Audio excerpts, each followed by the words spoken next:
Welcome back. In this session, we're going to start painting our monochromatic cityscape.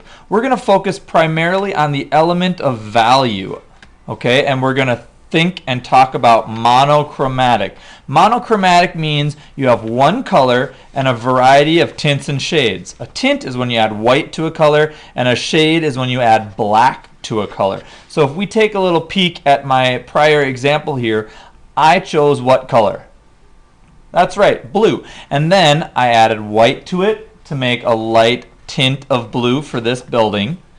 I also added white, a little less white, to get a darker tint of the blue for this building. Then I added a little black to get a shade like this one, or even a little black and white to get a shade over here.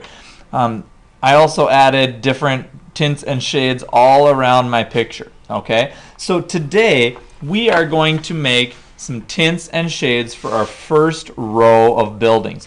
You'll recognize this color mixing we did in a previous example.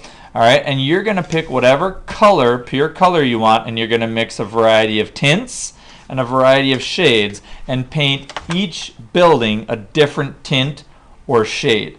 Okay, you may choose any of the primary colors to work with today. You may choose red, yellow, or blue and work with any of those colors, making tints and shades.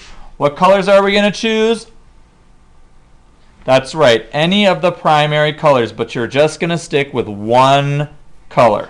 Okay, I'm going to choose blue. So to get started, I'm going to need my blue paint. It should come in tubes in your box like this, and you're going to just put a little bit onto your palette.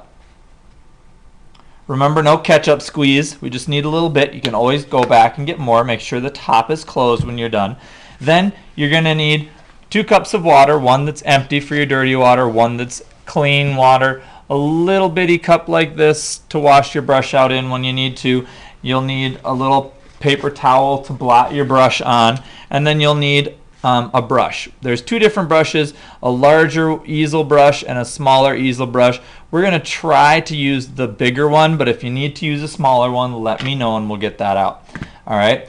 Make sure if you're right-handed, you have all your stuff on the right-hand side. I'm right-handed. And if you're left-handed, you would have all your stuff on the left-hand side over here so that you're not constantly going back and forth across your painting and dribbling everywhere. All right. Now, since we're making tints and shades, I'm going to put a little bit of black on and a little bit of white on as well for our tints. All right. So get your palette prepared, and then we'll work together making our tints and shades. Good. Now that you have your palette together, take your brush, and you're just going to not even get it wet. All right, and you're just going to get your pure color, and you're going to start with your pure color, and you're going to paint one building that whole pure color. So I'm going to start and paint my first building right here in the middle, that whole pure color. Remember, hold your brush nicely. Use the edge of it nicely to paint the edges of your building. Notice that you can pull and use the flatness of your brush to pull out the flat edges of your buildings. So if I pull this way, I can get a nice sharp edge for my building. And if I pull this way and use the outside corner here, I can get a nice edge for my building there. Don't wiggle your brush and smear it around, because we're not making a wiggly, smeary painting. We want nice straight edges, nice full buildings like this. Try to make sure that your color is all even, just like that. And if you get a place where maybe your building isn't quite big enough and you need a smaller brush, you can use that smaller easel brush. All right. So there's my first building finished. Something like that. Okay, now I'm going to move on and make a tint, because tints are a little bit easier than the shades. The shades get a little bit dark, and I'm going to have to wash my brush out then. So I'm going to take some white, and I'm going to make a pretty generous pile of color, okay, because you don't want to have to keep mixing all the way in. So I'm going to take my big pile of white here, I'm going to add a little bit of blue, then I'm really going to mix it nice and thoroughly so that I get a nice even tint of color. All right. So on your palette, mix one even tint of color. Then once you have a fair amount of it, take that and paint your next building that whole color. You can paint it on the right hand side, the left hand side, whichever side you want. I'm going to paint this one here on my right hand side. And make sure that you fill in the space so that there's no white paper left. We don't want to see white paper. And if you have to pull your brush a different way to get those corners filled up, do that. And you'll notice how the white is a little bit more thick. I can't see through my white paint the same way as you could when it was just blue, like that. It's nice and thick. All right. Now I'm going to make this one over here just a little bit darker. I'm going to add a little bit more blue in so that I have a little bit darker tint of blue.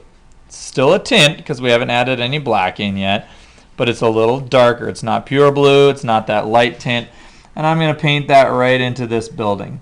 And notice once I paint it next to my previous building, you can see how much darker it is.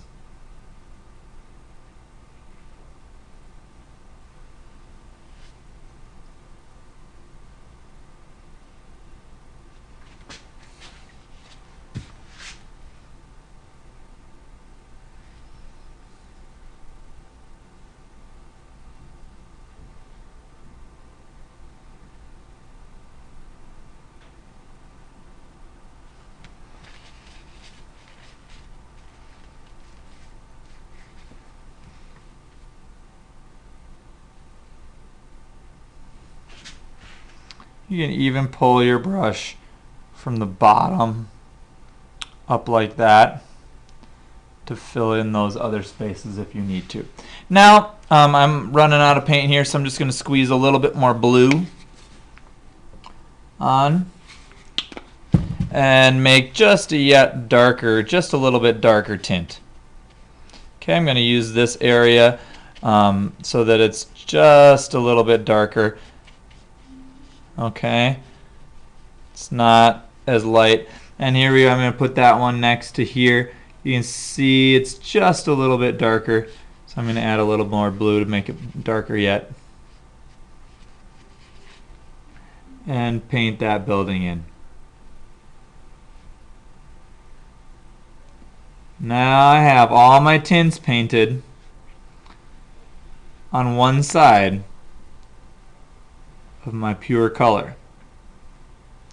Okay, now on the other side, I'm going to take my brush, I'm going to wipe most of my paint off, then I'm going to wash my brush out. Wash it out really well so we don't get the white and the black mixed up because we don't want it to turn grayish. Okay, wipe my brush, clean my brush out, and then I'm going to take my blue and my black.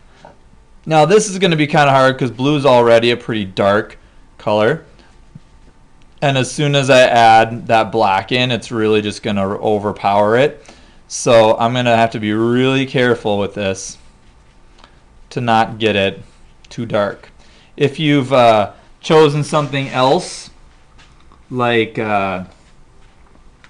yellow, it might be a little different story because your yellow will be a little bit on the lighter side and the black won't so completely overpower it.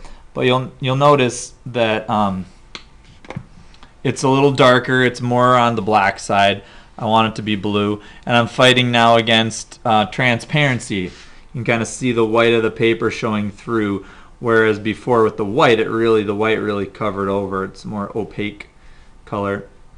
And so here we want our black dark shade of blue to be darker than that first building. Okay.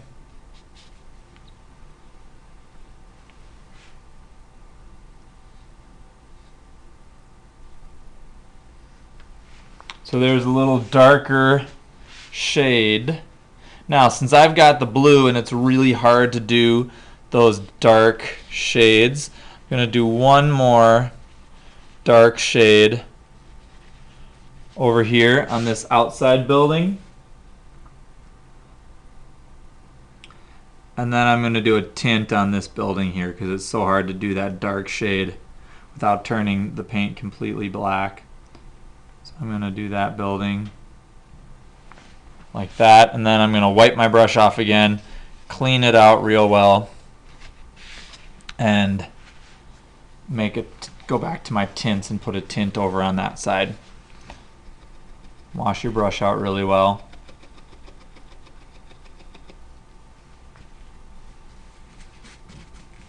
And go back to my tints. And maybe I'll make a really light tint, kind of like that building. Okay, so on that first row of buildings, the front row of buildings, you are going to have a variety of tints and shades. If you're struggling with the shades because you've got blue, you can make more of a variety of tints. If you're struggling with the tints because you've chosen yellow, then you're going to make a larger variety of shades. Red is a pretty easy color. It can go either way pretty easily with tints or shades. So it will just depend on what primary color you chose about how easy or hard you have to work with your tints and shades. So there's my first row of buildings using a monochromatic color set of blue, and I chose the primary color blue, and then made a monochromatic value scale just in the front row of buildings. And that's how you finish that front row of monochromatic buildings. When you're done, clean your brush up and make sure you dispose of your palette and your palette paper appropriately. All right, and if you're done for the day, make sure you clean your brush out and wash your brushes well and clean up all your supplies appropriately.